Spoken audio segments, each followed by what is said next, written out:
नमस्कार दोस्तों, study IQ में आप सभी का स्वागत है। मेरा नाम है डॉक्टर महिपाल सिंह राठौड़ और आज इस वीडियो में मैं आपको जानकारी दूंगा भारत सरकार के सिविल सर्विसेज रैशनलाइजेशन प्लान के बारे में। अभी तक ये प्लान एक्टिवेट नहीं किया गया है, यानी कि लागू नहीं किया गया है, लेकिन नीति आयोग इसके ऊपर अपने कुछ सुझाव दे चुका है सरकार को।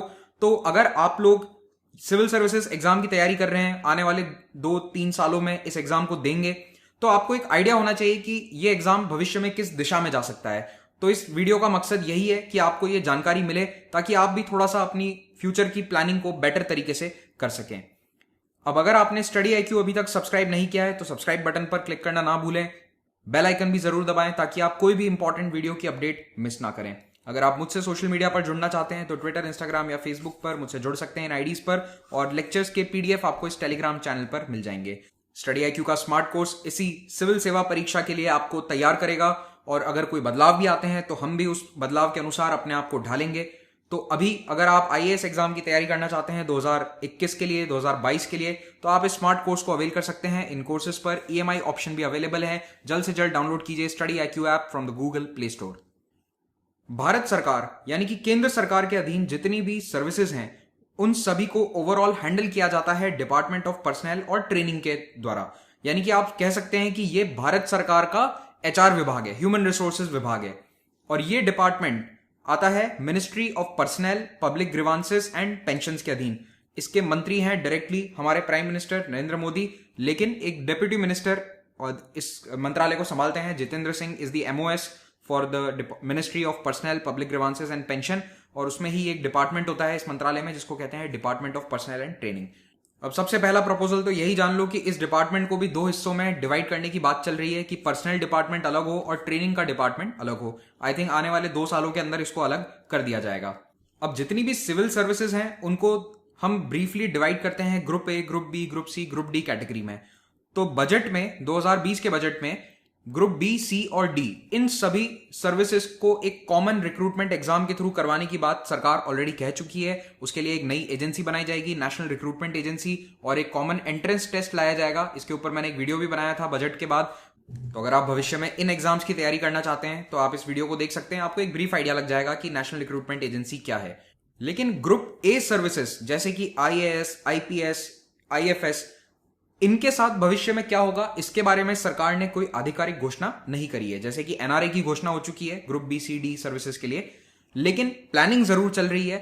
डीओपीटी का एक विजन डॉक्यूमेंट बनाया जाता है 5 साल के लिए, उसमें भी ये बात कही गई थी कि सर्विसेज को रैशनलाइज करना होगा।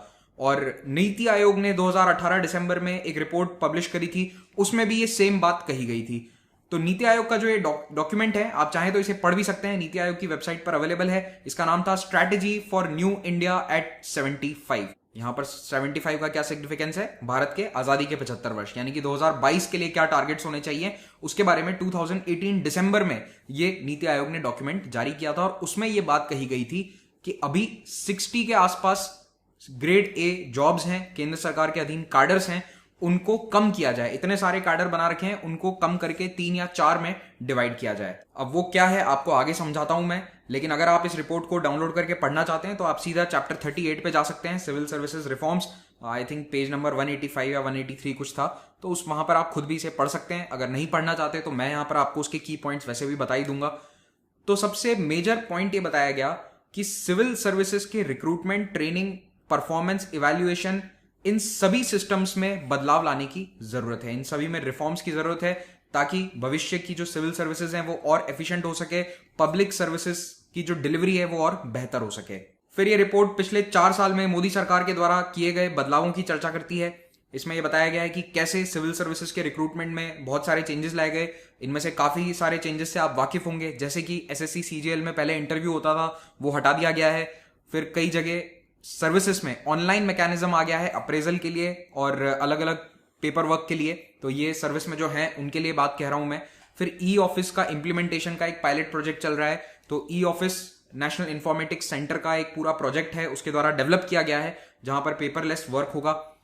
ट्रेनिंग में बदलाव लाए गए हैं, मेरिट बेस्ड पोस्टिंग्स दी गई हैं, और multi stakeholder feedback performance evaluation लाया गया है। लेकिन इन सभी में से आप लोगों को यानी कि एस्पिरेंट्स को सबसे ज्यादा अफेक्ट करने वाला फैक्टर यही है कि ग्रुप बी, सी और डी की नौकरियों के लिए इंटरव्यूज को हटा दिया गया है। और केवल अब रिटन एग्जाम के बेसिस पर सिलेक्शन होगा। 18 राज्य और 7 यूनियन टेरिटरीज ने भी ये प्रैक्टिस खत्म कर दी है कि इंटरव्यू लिए जाएंगे ग्रुप बी, सी और डी की पोस्ट के लिए।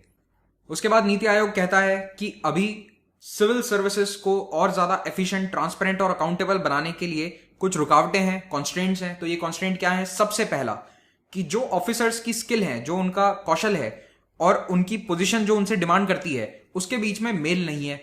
उदाहरण के साथ समझाता हूं। मान लो कि कोई आईएएस ऑफिसर है जिसने इकोनॉमिक्स में पीएचडी कर रखी है, उसने अपनी लाइफ लॉन्ग पूरा इकोनॉमिक्स की पढ़ाई करी, आईएएस एग्जाम क्रैक किया, लेकिन अब वो पोस्टेड है वाटर रिसोर्सेज डिपार्टमेंट में, तो वहां पर उसका स्किल सेट इतना काम नहीं आएगा। तो ये अभी बहुत बड़ी प्रॉब्लम है। In fact IAS are suppose to be generalist, लेकिन ये डिमांड समय समय पर उठती रहती है कि स्पेशलाइजेशन हो जॉब्स में, जो स्पेशलिस्ट हैं उनको प्रेफरेंस दी जाए, उनको उस डिपार्टमेंट में भेजा जाए। तो अभी जो रिक्रूटमेंट होता है वो कोई कॉम्पिटेंसी स्पेसिफिक नहीं है। यूपीएससी केवल ये कहता है कि ग्रेजुएट होना जरूरी है और आप यूपीएससी एग्जाम दे सकते हैं, सिलेक्ट हो सकते हैं, लेकिन ऐसा कहीं भी नहीं कहा जाता है कि हमें 15 ऑफिसर्स चाहिए जो वाटर रिसोर्सेज के अंदर पीएचडी कर रखे हो, 15 ऐसे चाहिए जिन्होंने क्राइम में स्पेशलाइजेशन कर रखा हो। ऐसा कुछ भी नहीं है। अभी आप कोई भी सब्जेक्ट में ग्रेजुएशन करके आईपीएस ऑफिसर बन सकते हैं और दूसरे पोजीशंस पर भी काम कर सकते हैं। दूसरा पॉइंट, नीति आयोग कहता है कि जो एग्जिस्टिंग सिविल सर्विसेज ऑफिसर्स हैं वो लैटरल एंट्री के खिलाफ हैं, और क्योंकि ये आइडिया मेनली नीति आयोग की तरफ से ही प्रपोज किया गया था, तो वो तो इसकी तारीफ ही करेंगे या फिर इसको आगे ही बढ़ाना चाहेंगे। खैर, ये एक अलग मुद्दा है, इसके बारे में मैंने एक अलग वीडियो भी बनाया हुआ है लैटरल एंट्री का, आप चाहें तो उसे देख सकते हैं, डिटेल में इसकी मैंने बात करी थी वहां। तीसरा कॉन्स्ट्रेंट या तीसरी रुकावट है कि स्टाफिंग अभी बहुत ही अच्छे तरीके से नहीं करी जाती है। यानी कि किस ऑफिस में कितने स्टाफ की जरूरत है और क्या भविष्य की जरूरत होगी, इसका फोरकास्ट नहीं किया जाता है। मान लो कि अभी जल शक्ति मंत्रालय है, अगले 5 साल के लिए जल शक्ति पर बहुत ज्यादा जोर रहने वाला है। आपने देखा है कि 2019 में सरकार बनते ही मोदी सरकार 2.0 ने तुरंत जल शक्ति मंत्रालय पे अपना फोकस रखा है, बजट में भी उसको बहुत ज्यादा वरीयता दी गई है। तो ऐसे में उस मंत्रालय में स्टाफ की ज्यादा जरूरत होगी, क्योंकि वहां पर बड़े बड़े प्रोग्राम्स लाए जाएंगे, जैसा 2014 में हुआ था स्वच्छ भारत मिशन के दौरान। तो अभी एक बहुत बड़ी प्रॉब्लम ये रहती है सरकार में कि कई डिपार्टमेंट्स ऐसे होते हैं जहां बहुत सारा काम है लेकिन ऑफिसर्स बहुत ही कम है। दूसरी ओर कई डिपार्टमेंट ऐसे हैं जहां पर बिल्कुल भी काम नहीं है और बहुत सारे ऑफिसर्स हैं। तो ये मिसमैच जो है, इसे खत्म करने के लिए स्टाफिंग को थोड़ा सा सुधारना होगा। चौथा पॉइंट है कि बेस्ट टैलेंट अट्रैक्ट होना चाहिए सिविल सर्विसेज की तरफ। मुझे पर्सनली लगता है कि ऑलरेडी बेस्ट टैलेंट अट्रैक्ट हो रहा है, इस मामले में सरकार को चिंता करने की कोई आवश्यकता नहीं है। अब इन कॉन्स्ट्रेंट्स को सुधारने के लिए नीति आयोग की रिपोर्ट कुछ सुझाव देती है। इनमें सबसे पहला और सबसे बड़ा सुझाव यह है कि जो अभी एग्जिस्टिंग सिविल सर्विसेज हैं उनको थोड़ा सा रैशनलाइज किया जाए। तो देखिए, इस वक्त 60 सेपरेट सिविल सर्विसेज बनी हुई हैं केंद्र सरकार और स्टेट लेवल पर। इन 60 सर्विसेज में से 24 का रिक्रूटमेंट तो सीधा सीधा सिविल सर्विसेज एग्जाम या आईएएस एग्जाम जिसे हम कॉमनली कहते हैं उसी से होता है।